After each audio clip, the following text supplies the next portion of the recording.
que eu não consegui entrar cedo, mas agora estou pronta para Ótimo. participar. Só vou dar um beijo em você, né? Em nome aqui da turma toda.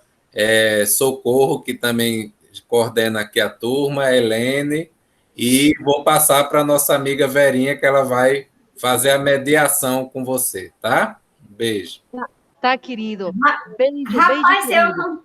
eu não tenho que mediar nada com a Vivi. Ela fala português, já esteve aqui, já conhece a turma. Já. Vivi, a ideia é que as pessoas que a escutaram, primeiro, acho que é assim, Vivian, como naquele dia você estava preocupada com o tempo e teve a reunião, também Meu você, bem. antes, talvez para reavivar aí as pessoas, se você quer fazer alguma provocação inicial sobre essa questão da importância da medicina ancestral, da medicina tradicional, sobre essa importância dos saberes tradicionais, dessa perspectiva que vocês discutem aí na Bolívia a partir dos povos originários, que se colocam como um bem viver numa perspectiva de se contrapor ao capitalismo, de se contrapor à ideia de colonização. Talvez você pudesse fazer uma provocaçãozinha para a gente reavivar as coisas que foram trazidas naquele dia e a gente começar aí uma conversa boa, né, com as pessoas e você, e nós também, né, que estamos aqui. Então, De acordo. Grata, Virinha. Primeiramente, somente apresentar novamente, eu sou Vivi Camacho, agora estou em uma função pública, eu sou a nova diretora nacional de medicina tradicional dentro do Ministério de Saúde da Bolívia, e hoje tivemos um evento lindo de reconhecimento para nossas parteiras, porque reconhecemos a plurinacionalidade, reconhecemos que os povos indígenas originários, cada um deles tem sua própria sabedoria, sua própria força. Então, precisamos lembrar também que fazemos parte desse debate de encontro de saberes, do diálogo, mas também do diálogo intercientífico. Lembrar que os povos indígenas, nossos povos ancestrais, eles têm seu próprio conhecimento.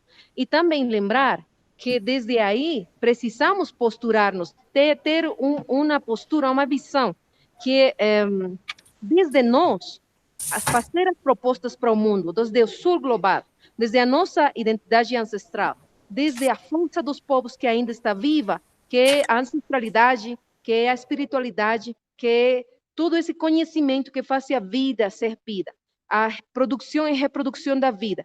E essa matriz civilizatória, ancestral, vai fazer parte dessa proposta ante essa crise global, dessa crise civilizatória que agora o mundo está sofrendo. Nós temos as respostas que são desde nossos povos, desde nossos territórios, temos respostas que ainda funcionam, respostas que ainda fazem parte das vivências, fazem parte dos territórios, fazem parte das comunidades.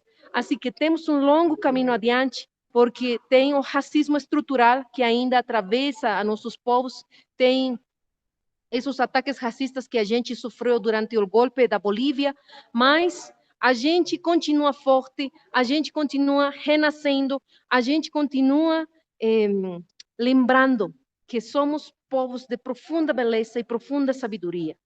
Isto aí faz frente a esse sistema mundo mercantil capitalista, porque nossa medicina ancestral, ela faz parte dessa luta anti-neoliberal, anti-imperialista, anticapitalista, porque é um serviço que uma pessoa faz para o povo, é um serviço amoroso que a pessoa faz para cuidar do povo, o cuidado coletivo, o cuidado comunitário. Tudo isso faz parte das propostas que temos que ir caminhando. É um caminho complexo, mas temos que passo a passo. É isto, queridos, uma pequena lembrança.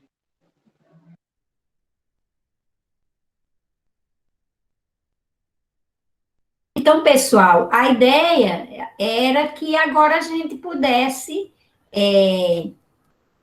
dialogar com a Vivi, a partir desse lembrete, né, que foram coisas que ela nos trouxe no encontro há 15 dias atrás, que questões a gente poderia trazer para discutir, que coisas vocês gostariam de questionar, de perguntar, que diálogos vocês percebem dessas questões que ela traz com a nossa realidade brasileira, né? Eu estava me lembrando que eu estive em Cochabamba, de onde a Vívia é originária, e no encontro que fizemos lá, as mulheres traziam os alimentos que elas preparavam, que não eram apenas alimentos agroecológicos, eles faziam questão de dizer que eram alimentos ancestrais, que estavam, sim, fortalecidos pela potência de uma agricultura que se fazia sem veneno, mas que também estavam fortalecidos pela potência de uma dimensão identitária, cultural, que fazia daquele alimento não apenas uma comida para o corpo, mas também uma comida para a alma. Essa foi uma coisa que me chamou a atenção naquele tempo que lá estive, e aí hoje eu fico escutando também coisas dos nossos povos originários aqui, que são tantos, né?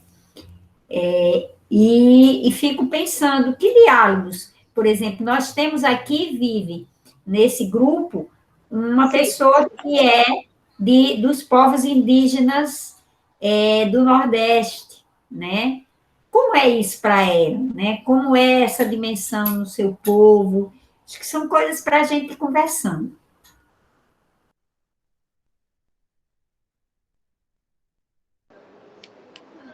Para nosso povo, minha nossa, é complexo, lindo, porque isso tem a ver com a resistência indígena.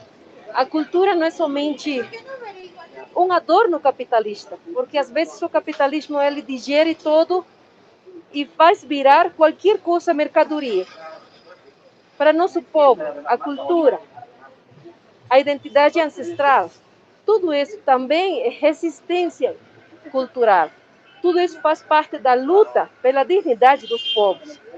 E tudo isso tem a ver como vive a gente, como faz você a vida, sua relação com a Mãe Terra, sua relação com a espiritualidade, com a ancestralidade, com o mundo invisível, aquele mundo espiritual, que faz parte dessas propostas que ainda ficam vivas no território, mas temos que lembrar que essa faceta racista, ainda temos intolerância religiosa, ainda nossos saberes ancestrais são tomados como superstição, ou coisas do diabo, coisas absurdas que desqualificam, que menospreciam os saberes.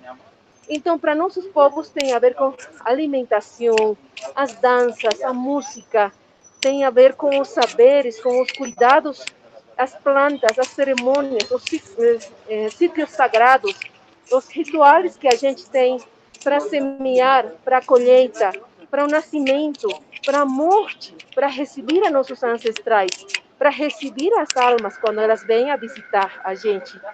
Todo esse conhecimento é muito similar com muitos outros povos. E esse conhecimento faz parte da resistência cultural, faz parte desse espírito de luta, de fortaleza, de carinho com a vida. Então, não é somente falar da cultura ou folclorismo, um adorno colorido. A cultura é a força, o coração do povo. Isso, minha virinha.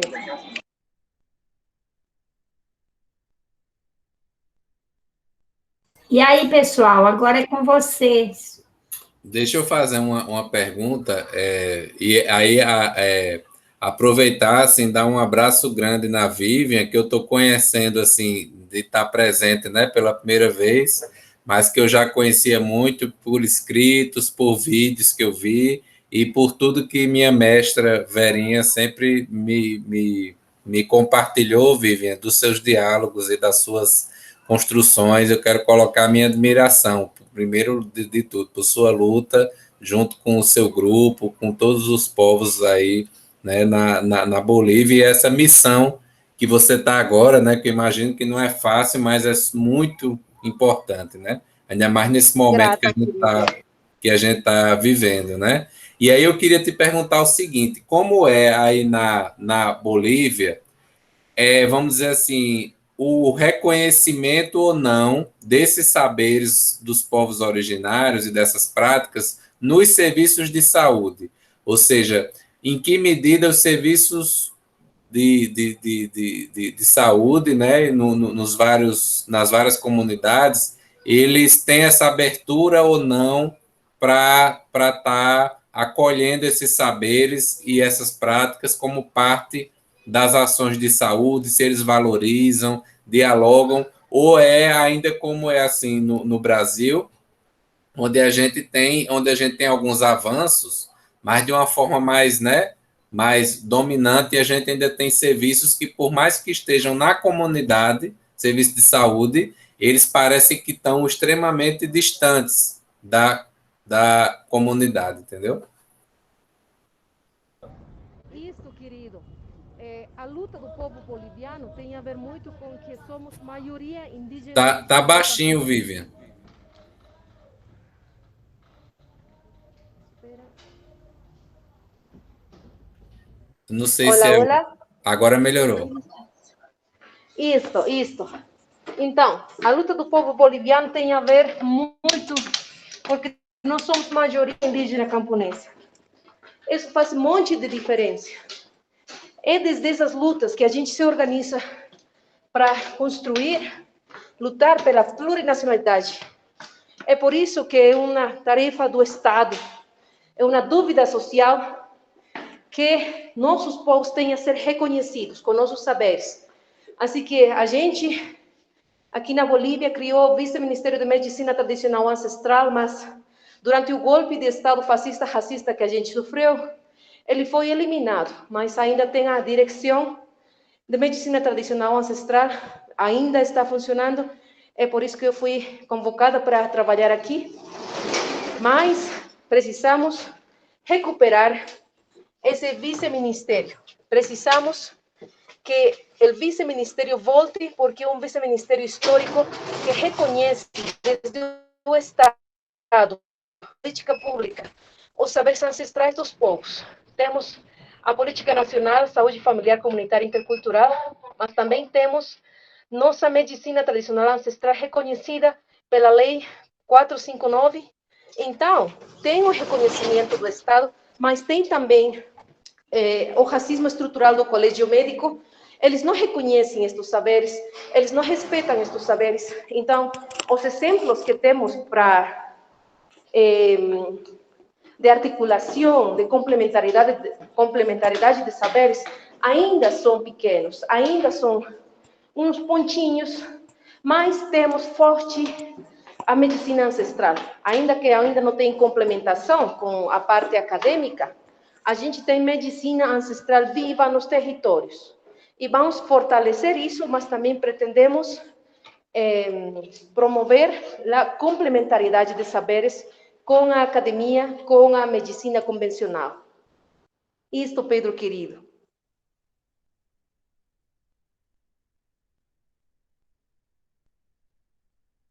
Emily?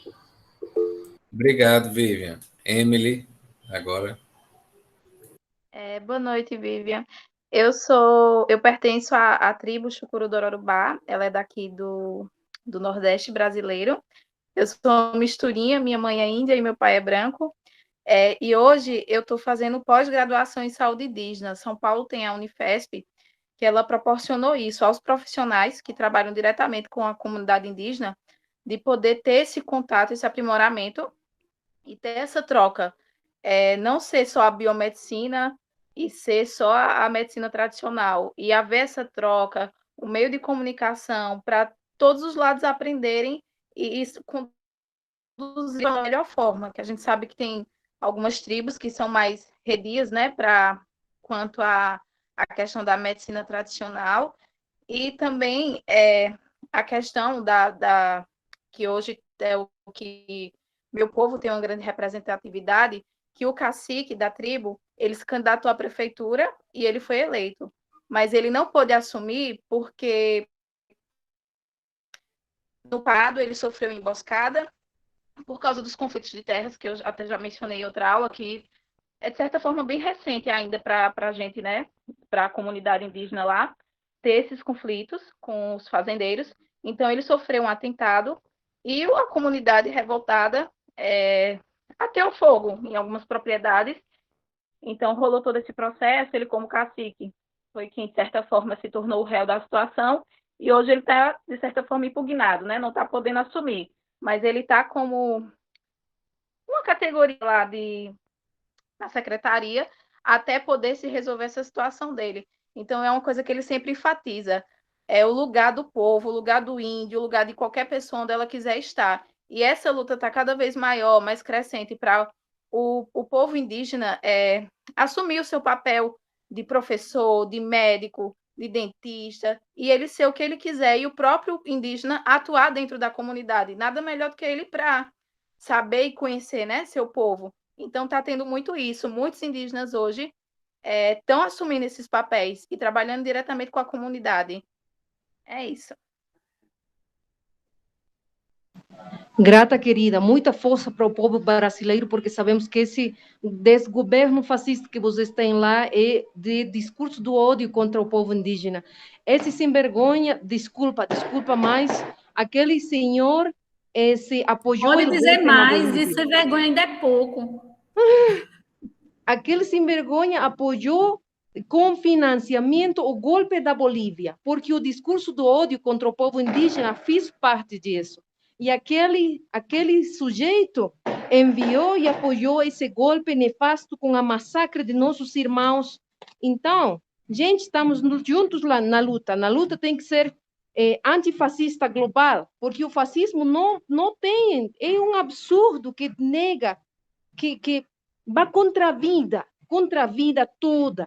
É por isso que as diferenças, a complementação, o respeito para os diferentes tem que fazer parte da nossa prática de saúde, da nossa prática de vida, de fazer vida dentro dos territórios.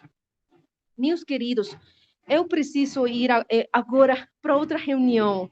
Minha verinha amada, eu ficaria um monte de tempo falando com vocês, mas eu só quero deixar essa mensagem de que vamos juntos na luta.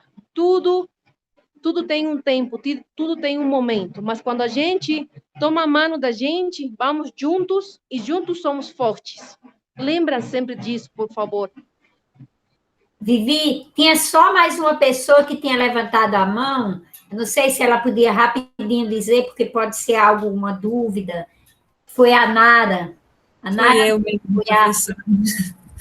Olá, Vivian, não vou me delongar, mas eu quero te agradecer em todas as suas falas aqui, não só nesse momento, mas no anterior que nos encontramos também, pela emoção que você passa e pela luta que você vem travando, né, esse reconhecimento dos povos brancos de uma medicina que é já tão efetiva, atuante e que cuida, né, não só dos seus povos, mas dos brancos também. A gente aprende muito.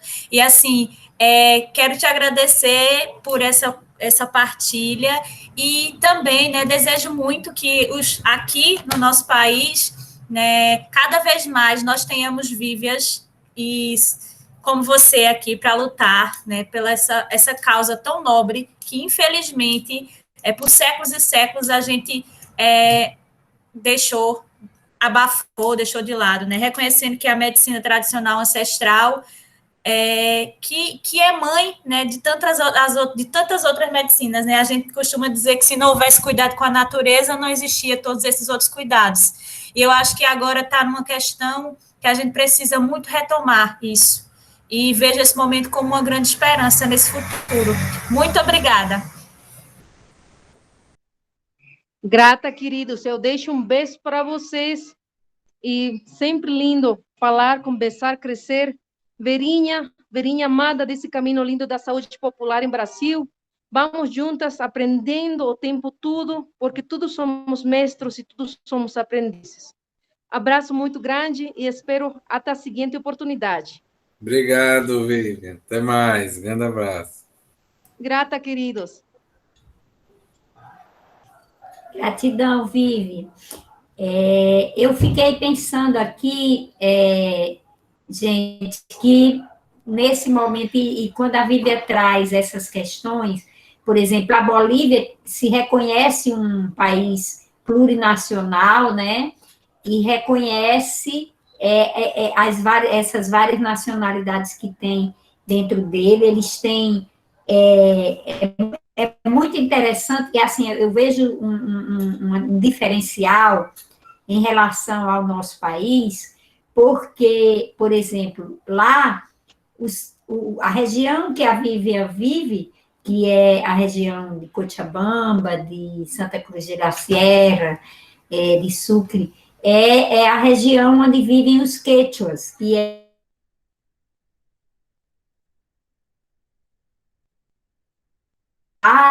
onde fica a capital.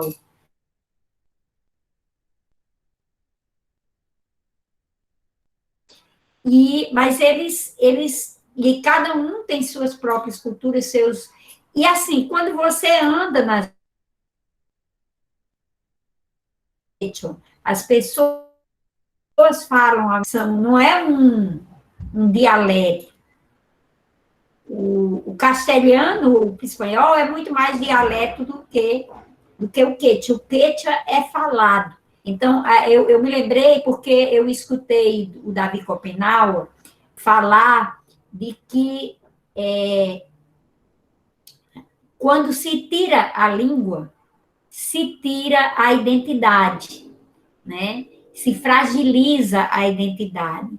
Então, essa possibilidade da gente manter as línguas originárias, são espaço de fortalecimento da nossa identidade. Nós aqui no Brasil, os povos que estão mais próximos das cidades perderam esse elemento identitário tão importante.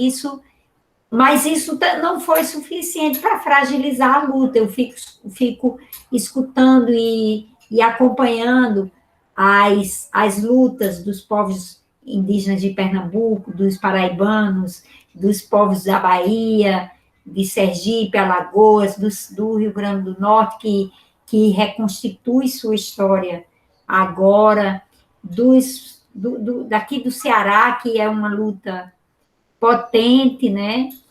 Os povos, aí quando vai chegando para o norte, para o centro-oeste, isso já se fortalece um pouco. Os povos indígenas do Rio Grande do Sul, né, que sofrem muito fortemente a dimensão da força, né, do agronegócio, intervindo dentro das aldeias. Então, acho que, assim, são coisas para a gente pensar, porque, assim, quando a gente... A fala da Vivian, ela vem muito carregada de emoção, mas, assim, para a gente pensar que não é só a questão dos saberes tradicionais, é a questão de dizer que esses povos existem, que esses povos permanecem e que esses povos precisam ser incluídos. Mais do que nunca no nosso país, a gente vivencia esse genocídio. O genocídio que a gente vive agora não é só pelo Covid, é o genocídio também de um governo que abre os territórios indígenas, os territórios que estão demarcados, inclusive, para a exploração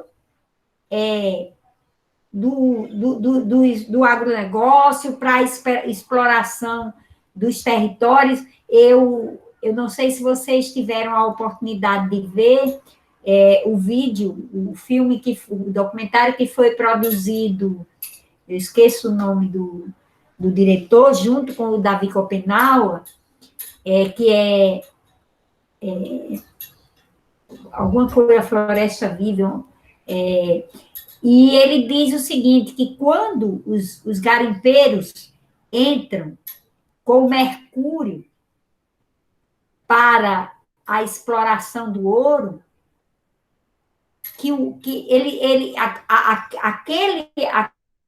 para eles aquilo é o despertar dos espíritos de morte, dos espíritos que trabalham, que despertam a ganância, que fazem o processo de fragilização da luta identitária daquele povo, né? Quer dizer, é o capitalismo, né? E a gente não tem discutido muito sobre isso. Na própria educação popular, muitas vezes se discute a questão dos saberes tradicionais como uma coisa exótica e folclórica, né? E acho que é um momento da gente pensar que nós estamos, quando a gente discute a luta pela inclusão desses saberes, que não é só dos povos indígenas, dos povos originários, mas é também dos povos de matriz africana, que se mantém com suas tradições aqui no nosso país, é também das pessoas que estão vivendo nas favelas, na periferia das grandes cidades, é também dos povos que vivem no campo, das comunidades quilombolas, das pessoas que vivem nos territórios das águas, né, que estão a todo momento sofrendo os genocídios, porque se deliberadamente se produz, se ceifa as políticas que foram conquistadas por esses povos e se produz possibilidades de que a força do capital, a força daqueles que vêm para explorar, né, ocupem esses territórios e visibilizem e explorem e oprimam essas pessoas. Então, eu fico pensando que nós estamos num ano de centenário do nascimento de Paulo Freire, que escreveu uma pedagogia do oprimido e uma pedagogia da esperança, né? E quando a gente discute, a Helene está aqui hoje, eu até dizia, porque eu esqueço do nome dela, a companheira canadense que aqui esteve, ela falava da descolonização, mas essa ideia de descolonização, também para a gente que vive no Sul, né, é a ideia também de que os nossos saberes precisam ser referendados e incluídos, porque muitas vezes, mesmo na educação popular, a gente esquece de fortalecer aqueles e aquelas que foram e são grandes pensadores, porque se colocaram na luta contra a opressão, porque se colocaram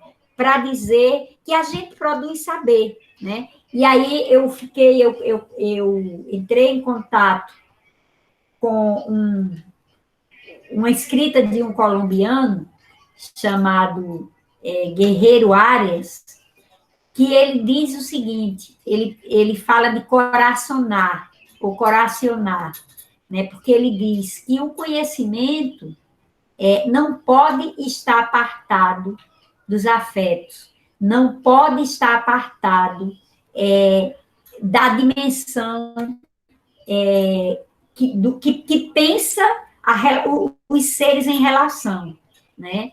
E de uma perspectiva que pensa que a natureza ensina a gente e que a gente precisa aprender com ela, né? E, então, são coisas para a gente ir refletindo.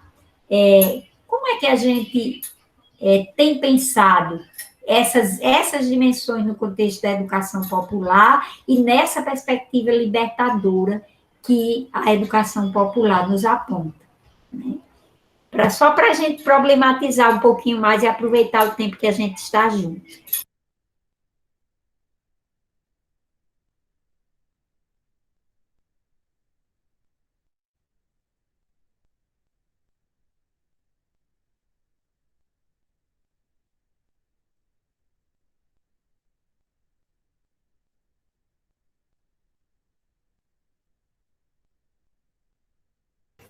Eu estou muito contemplada, professora Vera, com suas palavras, completamente, assim, muitíssimo contemplada e afetada, principalmente porque nesses novos, né, eu até coloquei no chat, nesses novos mecanismos que a gente poderia dizer que mantém, né, o genocídio que começou lá na época da colonização.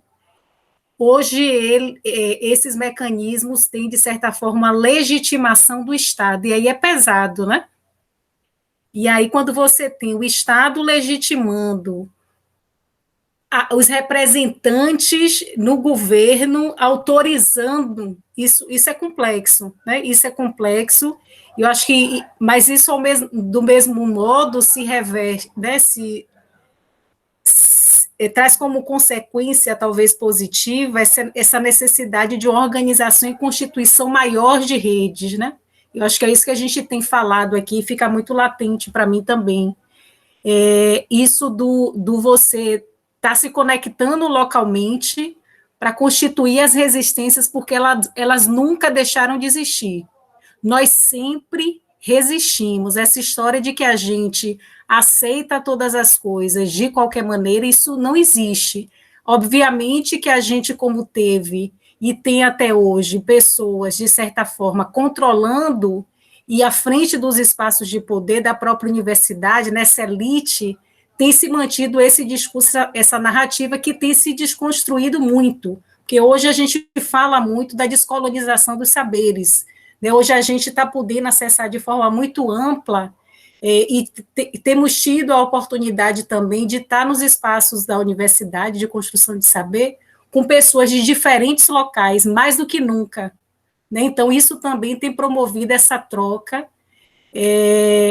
esse fortalecimento, eu diria, dessa descolonização do saber e dessa reflexão que vai para além do que está colocado, na perspectiva também da gente construir e manter essas resistências. Mas, assim, é só um comentário muito breve, porque realmente eu estou muito contemplada, eu só queria dizer que a coisa está mais acirrada, porque a gente tem uma legitimidade do Estado que está mantendo e ampliando, infelizmente, os aparatos de repressão, eu diria assim, que chegam nas comunidades, matam as pessoas, que chegam nas comunidades indígenas e pobres, e agem de forma muito abrupta, né, muito violenta mesmo, e tudo isso é, de certa forma, legitimado, né?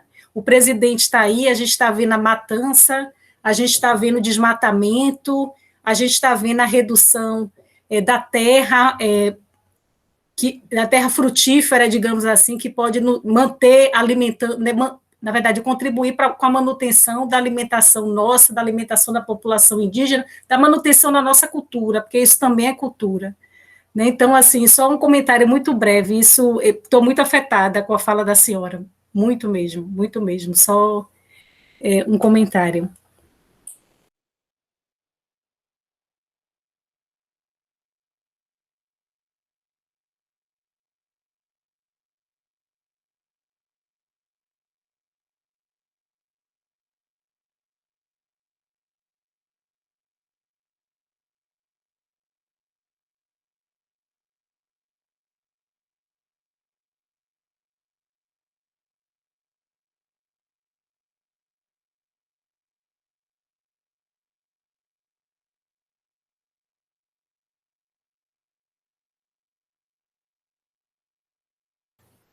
E só para estar um pouco em silêncio, eu achei muitíssimo interessante a gente ter a professora Vivian falando do lugar de luta, né? Ela está em movimento de luta, na luta, falando com a gente desse movimento e reverberando toda essa energia de luta. Isso, eu nunca vivi isso na minha vida, na universidade, foi fantástico. Fantástica. Pena que ela não pôde ficar mais tempo. Estava ali ao vivo, né? A gente está Exato. testemunhando a luta em tempo real, ao vivo. Né? O que mais, gente? Fala aí. Não, eu só ia dizer que eu acho que é uma riqueza muito grande, né? A gente poder dialogar com outras experiências que não só as daqui, né? Do Brasil. A gente vê, né? Fico muito feliz de também ter Emily aqui para partilhar a experiência, né? Dos povos indígenas tão perto da gente, né? E a gente poder dialogar também com essa outra experiência, né, que vem de fora, ver os desafios, ver as possibilidades, né, ver as formas de enfrentamento, né, eu acho que a gente se enriquece bastante dessas experiências, né, a gente está num período realmente muito difícil, né, um período de bastante retrocessos, que não é fácil ser minoria, não é fácil estar enquanto classe trabalhadora também, né, está em qualquer um desses espaços, né, a gente sabe que nosso governante não está deixando fácil, né, e as dificuldades são enormes, então ver esses espaços eu acho que só fortalece realmente.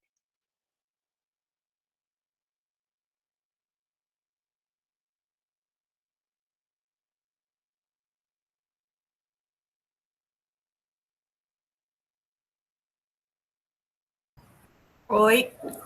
Eu vou comentar só rapidamente que eu achei a homenagem, vocês estão vendo?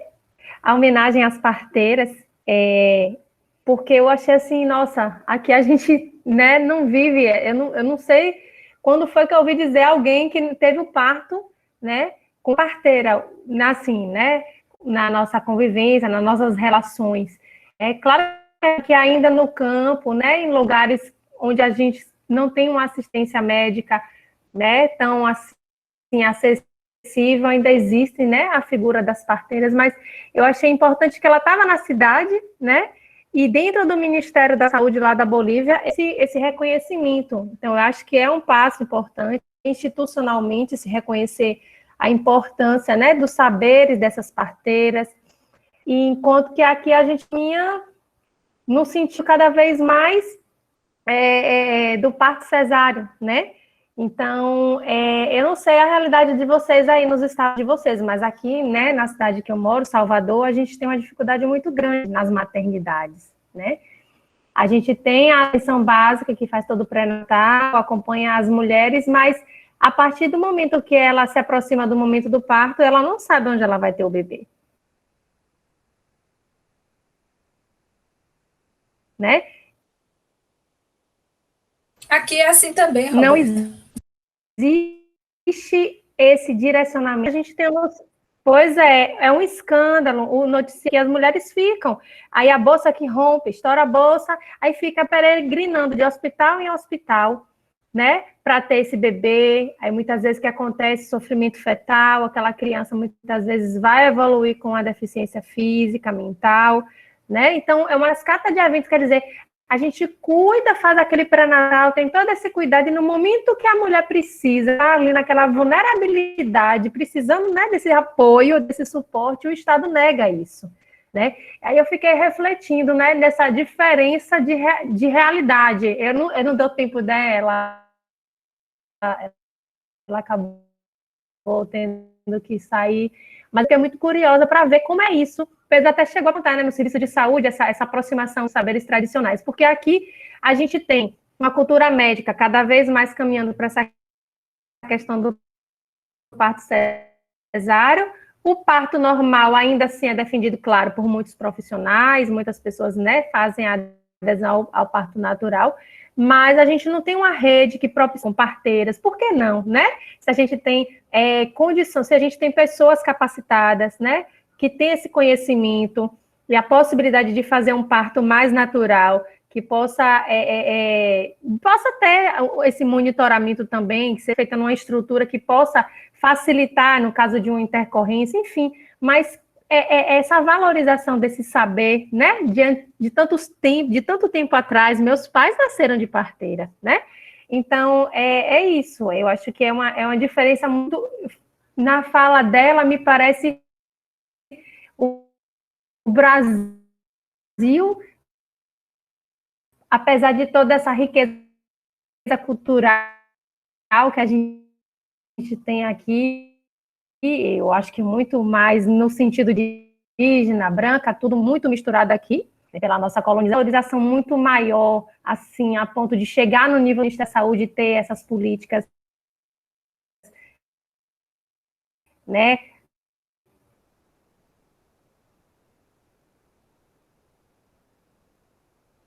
Como ela disse, já teve esse mais instituído, a gente sabe que é uma dificuldade muito maior, né, disso ser respeitado.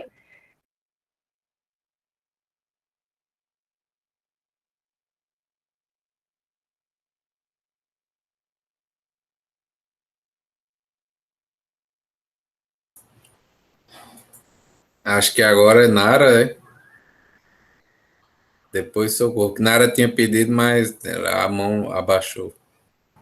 Foi. Então, eu estava pensando aqui, né, muito contemplada pela fala das colegas, muito importante, né, as reflexões que a gente fez e faz. E aí, eu estava pensando nessa questão de como, né, como todo o capitalismo apagou, né, não falando capitalismo porque é o momento atual, né, que nós vivemos, mas como os povos, né, a cultura europeia, de certo modo, né, apagou essa riqueza cultural que existe desses povos.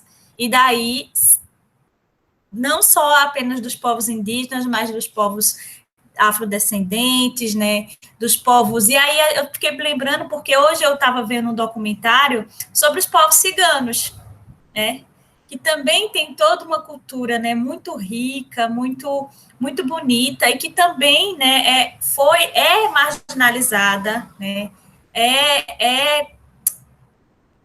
estigmatizada, né, e que, assim, eu particularmente pouco ouço falar sobre estratégias de cuidado para a população, para a comunidade cigana. Não recordo se em algum momento da minha vida, nesse espaço, teve alguma ação que dialogou com esses povos. Enfim, não vejo essa aproximação. Não, da minha parte, nunca houve essa aproximação. Não sei como ela funciona, não sei se os colegas aqui têm alguma experiência nesse sentido, mas também estava pensando de como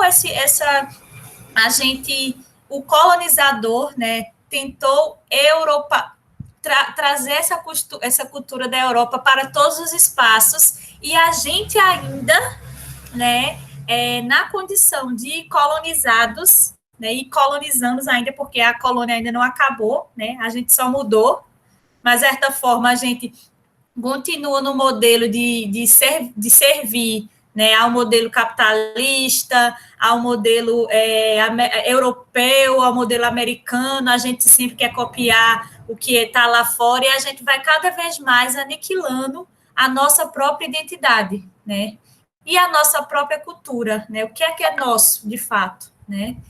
A gente vai tentando, né, se parecer mais com esses outros povos e vai esquecendo daquilo que a gente é. Nós somos brasileiros, né? E somos, né, de uma mistura, que essa mistura todos nós sabemos que não foi assim, foi porque todo mundo quis, não. Infelizmente, foi fruto de muita dor, né, de muita situação de violência. E daí também pensando hoje, outra coisa que eu pensei durante o dia, é que hoje nós estávamos... hoje a CPI da Covid, a pessoa que estava, o depoente, ou acho que é depoente que estava hoje, era o ex-ministro, como é o nome dele, não sei o quê, Ricardo Barros. E daí ele é uma figura de destaque para esse momento, porque ele é uma das espécies que está sendo investigada. E de contramão, né, mais uma vez lançando a cortina de fumaça, o nosso presidente, né, nosso não, o presidente, colocou-se como para receber representações, a gente já está falando, já que a gente está na pauta indígena, representações indígenas. E daí eu vi uma imagem no Instagram de que ele está com cocal, com vários adereços, mas a única pessoa que está com essa representação só é ele. Parece que só ele estava lá, né, com essa apropriação cultural. E daí eu fiquei pensando, né, de como mais uma vez, o nosso governante está, né, na postura de que há semanas atrás a discussão, houve um movimento dos povos indígenas lá para luta pela não demarcação, pela demarcação, perdão, e também pelo processo pela luta pela não grilagem, né, das terras indígenas, enfim, dos territórios. E a população foi totalmente, né, atacada e desrespeitada, várias pessoas foram, né, feridas pelos ataques, e assim, a gente vê como, né, é discrepante essa relação que esse governo estabelece com esses povos, né, e que estabelece conosco, né, porque que somos minoria também, né, acho que parece que parece não, né, tá dados aí a claras que o governo atual do Brasil não é para governar para os brasileiros, mas sim para uma elite, né, a favor de uma elite, e a gente está na luta, mais uma vez, na luta para fazer valer os nossos direitos, que todos os dias são, né, aquela coisa, parece um pesadelo, né, que direito a gente vai perder hoje, né, e assim, tem sido difícil, e eu vejo, assim, esse momento aqui dessas aulas e da própria construção do mestrado em si, como um momento, é difícil fazer mestrado nesse contexto, é difícil, é muito cansativo, todos nós aqui sabemos, né, as meninas que estão no doutorado também, creio que são contempladas, é muito difícil essa construção de pesquisa nesse momento, mas também eu vejo como uma oportunidade para a gente refletir sobre muitas coisas, e para a gente ter acesso a muitas coisas que se nós estivéssemos em outros espaços, talvez nós não teríamos. Então, eu vejo que desse contexto aqui, a gente vai criando, sabe, esperança, e vai meio que vai esperançando, como diria, né, o mestre Paulo Freire, para a gente seguir na luta, né? Não, pode ser que não sejamos nós quem vai fazer todo esse contexto mudar, né? Mas a gente está plantando uma semente, né? E essa sementes plantadas, né, podem germinar. A gente precisa só cuidar, né? Então, assim, eu vejo esse momento como um momento também de resistência e de luta, porque cada uma aqui, né, tem suas obrigações, tem seus contextos de trabalho, tem seus contatos, né? E eu acredito muito nessa micropolítica. Se a gente desacreditar dessa micropolítica, a gente não vai conseguir fazer nenhuma rachadura nessa base tão sólida que se formou, né? Então, acho que isso aqui é muito rico também. Acho que sou eu, né? Então, Roberta, você trouxe essa coisa da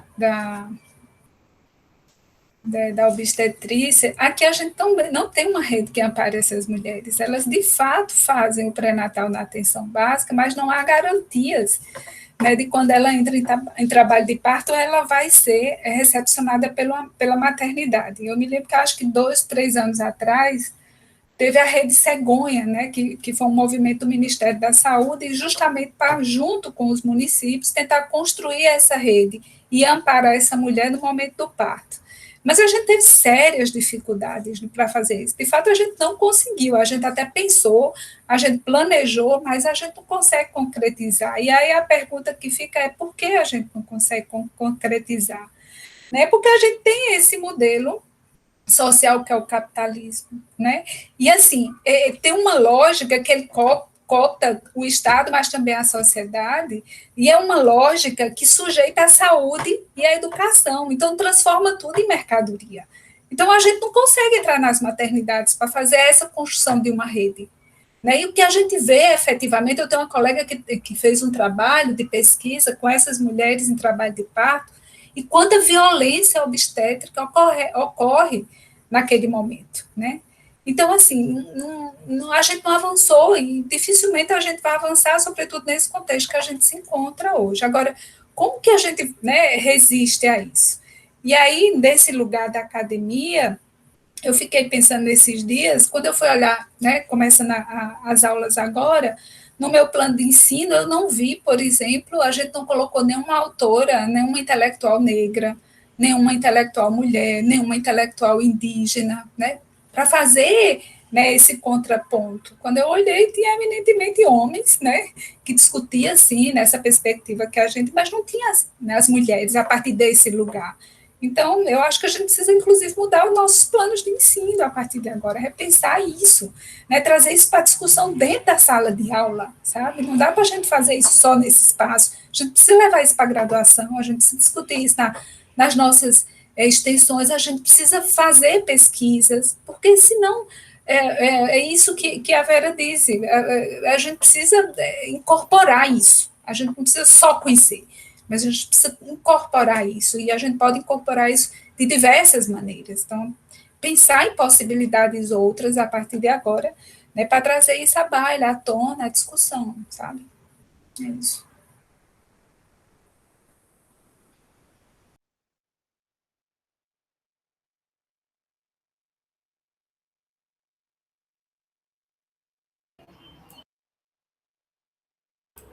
Pessoal, aproveitando aí esse silêncio, eu queria compartilhar com vocês aqui um pedacinho da fala que eu escutei da Rosenda, que é essa parteira maia da Guatemala, e ela faz ela me fez uma fala que me fez passar o final de semana refletindo. Ela disse assim: em nossa cosmovisão maia, cada ser que existe na Madre Terra é tão importante quanto as estrelas. Então, eu me pergunto, ela dizia, então eu me pergunto, será que reconhecemos quem somos e de onde viemos? Será que conhecemos a história de nossas mães, de nossas avós, de nossos pais, de nossos avós? Será que conheço o meu ser, meus seres energéticos? Será que sei quem sou, de onde venho? Será que eu estou cumprindo minha razão de existir na Mãe Terra? Ou só vim aqui para comer e dormir? Aí ela disse, o calendário maia nos faz recordar que cada dia tem um significado. O 7, por exemplo, significa fogo, oferenda, dar e receber. Mas nós vivemos de um modo que aprendemos muito a pedir e receber. E o que estamos dando à Mãe Terra? Nós estivemos 260 dias no ventre de nossa mãe. E a pandemia nos levou de volta para casa.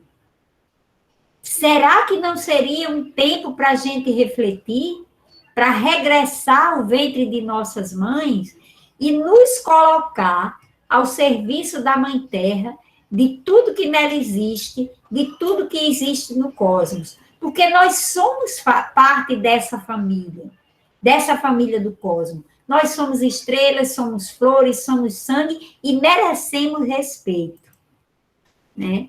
Então, assim, para a gente pensar a profundidade de reflexão conceitual e de reflexão sobre a nossa postura como ser humano, que traz essa mulher simples, uma parteira tradicional que está na sua comunidade. E ela diz, e nós aproveitamos a pandemia para fazer essa reflexão da nossa necessidade de voltar ao ventre da nossa mãe, para a gente refletir qual é o nosso papel. Né? Então, assim, eu queria dizer assim que eu gostei de todos os encontros que nós tivemos aqui.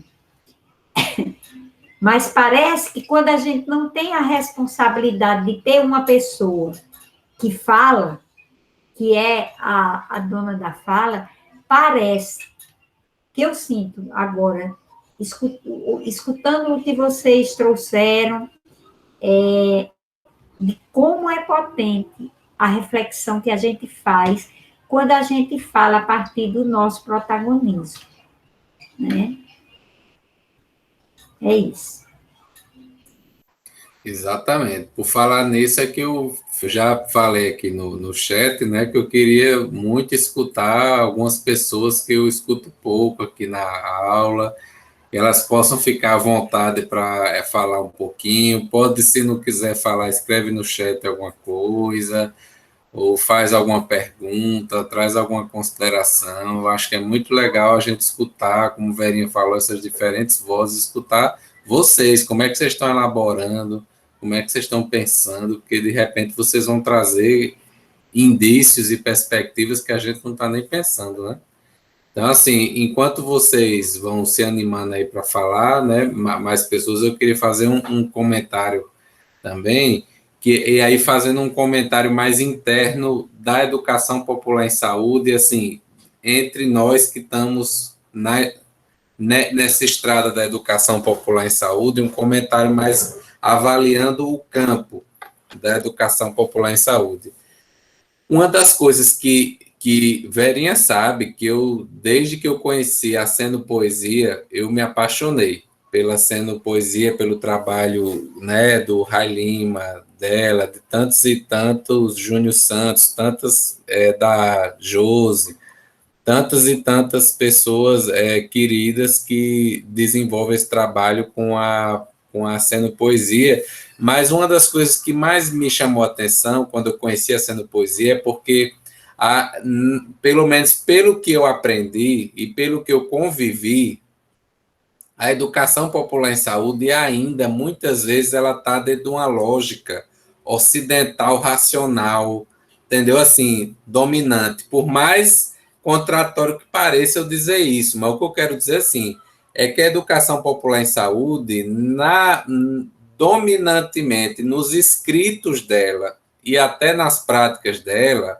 é numa lógica muito racional, que eu quero falar o seguinte, de uma prática educativa que tem etapas, que tem uma sistematização, que tem uma metodologia muito centrada na fala, no discurso e na escrita, e pouco atrelada ao sentimento, à emoção, à afetação, à cultura, à arte, à poesia, e também aos saberes e perspectivas e lógicas dos povos originários. Então, eu fui desconstruindo meu olhar da educação popular com a Sendo Poesia, né? E fui reconstruindo, juntando, não é desmerecendo o que veio, né, da educação popular em saúde na sua história, mas é aprendendo que ela precisa ser fortalecida com outras linguagens, com outras racionalidades, com outras lógicas. E aí, de alguns anos para cá, eu sinto que o debate da interculturalidade, né, do bem viver, dos saberes dos povos originários, está chegando cada vez mais na educação popular em saúde. E aí, Verinha é uma das principais pessoas que tem trazido esse debate para a gente, pelo menos no GT da Abrasco, em outros lugares. E eu acho muito importante, porque eu acho que traz mais, sabe, mais coerência para a educação popular em saúde, para a gente, porque assim, quando a gente está falando de fortalecer o protagonismo dos saberes e das práticas dos povos originários, não é só de dar uma voz para essas pessoas, ou de dizer que elas estão incluídas, ou para esses grupos. É abrir espaço para que as iniciativas, as experiências, sejam construídas a partir dessas lógicas outras, porque são lógicas, são racionalidades muito diferentes, por exemplo, da minha como uma pessoa de classe média que cresceu no centro urbano, em João Pessoa, estou entendendo? Então, assim, o que eu posso pensar de educação popular em saúde é muito limitado para alguém, por exemplo, que tem a vivência dos povos originários, né? Então, eu acho que esse debate todo ajuda a gente a ir muito além. Não sei se vocês estão entendendo. Ajuda a gente a ir além. Não é só incluir as pessoas, os grupos dos povos originários, mas é trazer as suas perspectivas, as suas lógicas para dentro do processo de forma protagônica e também a gente se permitir vivenciar dessa forma. Então assim, a gente não só incluir e respeitar essas racionalidades, mas a gente se permitir se deixar mergulhar nelas, se deixar, sabe assim, aprender com elas também, entendeu? Então, por exemplo, hoje, quando eu estou falando de complementariedade, estou falando quase o tempo todo, que eu, assim, foi porque quando eu aprendi essa perspectiva, deu aquele clique, assim, encaixou, e eu aprendi. E eu estou aprendendo várias outras coisas, como eu aprendi com a Sendo Poesia, né? E continuo aprendendo. E eu acho que isso amplia a educação popular em saúde, porque eu acho que a gente tem que ter cuidado, assim, e aí fechando minha fala, para a educação popular em saúde não ficar só uma coisinha bonitinha que eu faço no serviço de saúde, tá entendendo? Uma coisinha engraçadinha, legalzinha, sabe assim, né? Eu acho que precisa ser muito, a gente precisa ir muito além. E aí eu acho que isso ajuda muito numa coisa que também eu tenho falado muito, assim, e que é uma ideia que vem até da ideia do bem viver, vem da ideia da promoção da saúde, que é a gente fazer os centros de saúde, os serviços de saúde serem centros de promoção e afirmação da vida. E aí eu acho que aí com essa pegada a gente pode pensar no centro de saúde como um espaço onde a gente traz todas as pessoas com seus diferentes saberes e suas diferentes práticas para promover vida com qualidade, promover saúde. Cada pessoa com seu jeito, com seu olhar. Eu, como nutricionista na minha formação, eu vou contribuir de uma forma. Uma parteira tradicional vai contribuir de outra. Uma fitoterapeuta popular vai contribuir de outra. E eu acho que é a complementariedade desses nossos saberes que vai poder ofertar um cuidado mais ampliado, mais integral. Então, eu acho que a gente pode ir tentar caminhar nesse sentido, deixar do serviço de saúde serem pequenos hospitaizinhos, como na maioria das vezes são, né? Socorro tem umas vivências aqui comigo na UFPB complicada, né, nesse sentido, porque a gente vive querendo fazer, por exemplo, com que os profissionais de saúde, estudantes, residentes, saiam do consultório, é uma luta, entendeu? Né? É para viver a vida, né? E não é sair do consultório e nunca mais voltar, é também estar no consultório, mas também ir para a comunidade, ir para o território e trazer o território para dentro do serviço, né? Então é isso, assim, eu estou aprendendo muito com esse debate, com essa perspectiva, com Verinha, Reinaldo Fleury, né, Verinha? Reinaldo, ele tem trazido muito essa perspectiva da interculturalidade. Para quem não conhece, Reinaldo Fleury, professor lá da Federal de Santa Catarina. Então, assim, eu acho que temos um caminho muito bom. Eu acho que a educação popular em saúde, nessa década, acho que Verinha vai concordar, ela está com essa pegada, que não é a mesma de 10, 15 anos atrás. E aí eu estou falando como alguém que está quase... Eu sou novinho, mas vai fazer quase 20 anos que eu estou nessa história de educação popular em saúde. E essa pegada não tinha muito antes, por incrível que pareça. Assim, eu estou achando que você quer ser novinho, mas você não é mais esse novinho todo, não. Sou não. Tá chegando a idade. Bom, mas eu falei de falar e falei muito. Deixa eu passar para quem está inscrito agora. Socorro. É rapidinho. É só para dizer que, para a gente conseguir tirar esse povo de dentro dos consultórios, a gente precisa mudar a lógica da educação, da formação, gente. Senão a gente não consegue tirar. É uma lógica ainda muito cartesiana, muito tradicional, conservador, e estou falando desse lugar da medicina que eu conheço na UFPB. Né? Veja que para a gente conseguir colocar uma disciplina em práticas integrativas é um horror, porque é ressachado, os alunos começam a dizer que não tem evidência científica. Olha o discurso, não tem evidência científica. Não é real isso, tem muita. Tem uma pesquisa que o professor faz assim, então, me mostre porque você está dizendo que não tem evidência científica. E aí o aluno se perde, ele não sabe por quê, porque ele nem tem argumento, ele ouviu alguém dizer isso e reproduz. Né? Então, eu acho que a gente precisa mudar esse modelo de formação que está aí, não é uma coisa fácil e nem se dá de forma rápida, isso é um processo longo, né? É penoso, inclusive, para quem está na lida, mas que é necessário, senão a gente consegue transformar lá na ponta, a gente vê a luta que inclusive para fazer isso que Pedro disse, né? Tira de dentro do consultório, as pessoas não querem, tem uma pressão assistencial, inclusive da própria população, para isso, né? E aí, né, conversar, dizer, olha, não é só a consulta, tem outras coisas que também são importantes, isso vai levar um tempo, só isso. João? Não, dentro aí dessa fala de vocês, né, aliás, desde o início da aula eu venho só ouvindo e agora a fala chegou mais ou menos onde o que eu vinha construindo. Recentemente, a gente terminou o projeto, né, professora? E dentro dessas palavras aí, eu vi alguns trechos lá da nossa escrita no projeto. No projeto do mestrado, atualmente, a gente mudou para estudar saúde rural. Né? A gente vai buscar essa linha agora. E a questão do processo de trabalho aí dos enfermeiros na atenção rural. E lá dentro, quando a gente estava buscando alguns artigos, pesquisando, problematizando, eu vi muito essa questão aí a questão da formação, né, dos profissionais fora da realidade que estão atuando, porque, por exemplo, levam o conhecimento que tem de uma zona urbana para uma zona rural, né? São dois campos totalmente diferentes. A UBS é a mesma coisa, é uma estrutura, mas a aplicação é outra.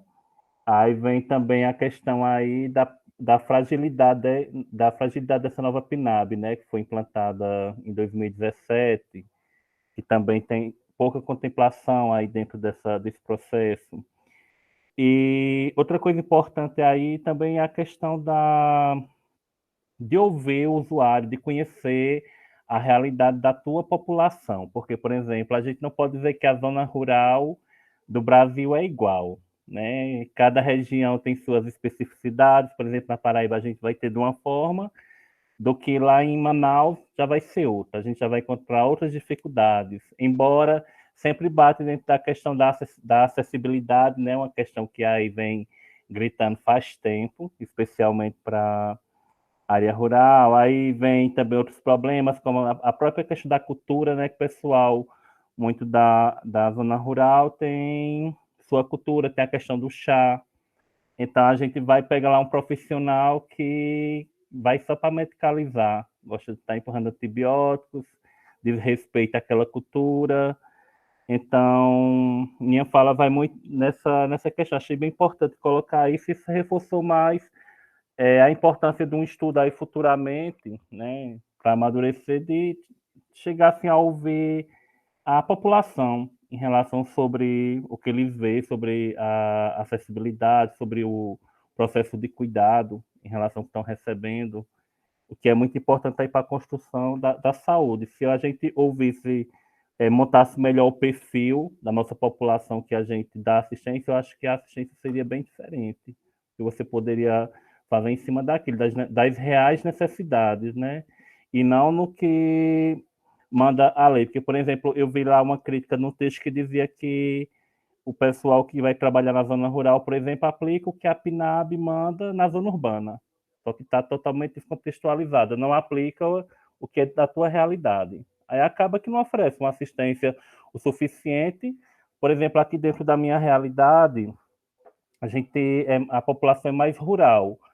E eu trabalho numa UPA, né? No caso, seria atenção terciária. A gente recebe mais pessoas que seriam necessidade para ser resolvida no PSF, na atenção básica, do que no hospital. São casos assim, vamos dizer que de 100 pacientes que atendidos num dia, 10 seriam realmente a urgência para o hospital. O resto, os outros 90 seriam PSF, mas alegam 1001 motivos que não deu para estar naquele momento lá, ou é a enfermeira que não está, ou é o médico que não está presente, e N motivos. Aí acabam indo para a gente não pode colocar para voltar. Mas o que eu sempre faço é o seguinte, depois que eu colho toda a história, né, lá na triagem, eu sempre, dependendo assim do caso, assim, de segunda-feira, vai para o seu PSF, procura a enfermeira, porque ela é quem resolve isso, senão vá para o PSF, procura o médico, porque você tem que ter um acompanhamento, para exatamente ele não voltar segunda-feira, vai fazer o mesmo atendimento lá dentro da unidade, que a gente não tem como fazer esse acompanhamento, então tem também muito essa questão, e eles fazem isso porque eles não têm assistência lá, acabam tirando, deixando de ser assistido na unidade, de referência seria o PSF, para estar dentro de uma UPA. Tem toda a razão, João. Obrigado, viu? Quem mais gostaria de falar, gente? A gente tem mais 5 minutinhos para ir fechando.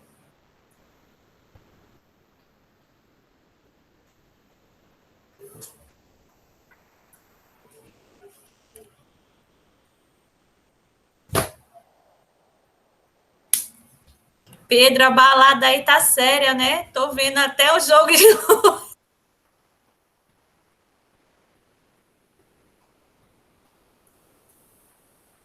Eu queria botar o plano de fundo que o Socorro viu ontem, que é uma roda de conversa, uma foto que eu botei. Mas nesse perfil acadêmico, ele não deixa eu botar foto no plano de fundo. Agora, no normal, no perfil normal, ele deixa, não sei por quê. Acho que é porque o povo da UFPB não quer avacalhar, né? Aí não deixa eu botar outra coisa, que essas flores... É flor, é?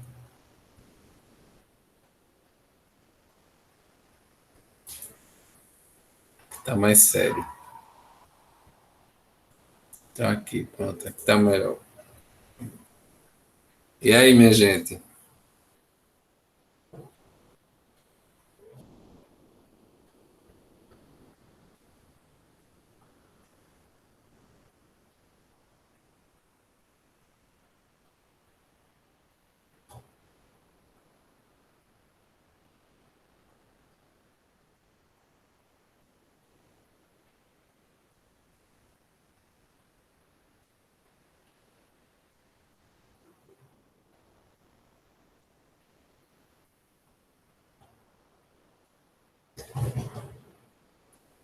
Silêncio, né? Silêncio, às vezes dá a sensação de vazio, né? Mas como diria, já eu falei em sendo poesia, né? Como diria nosso Rai Lima, os espaços têm cheios, os espaços têm cheios, vazios não, vazios não, vazios.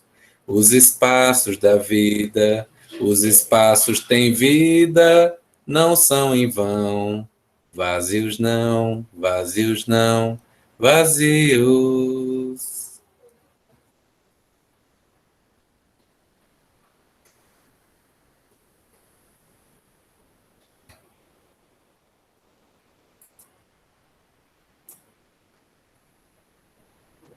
Enquanto está aqui, silêncio, está as cabeças, né, processando.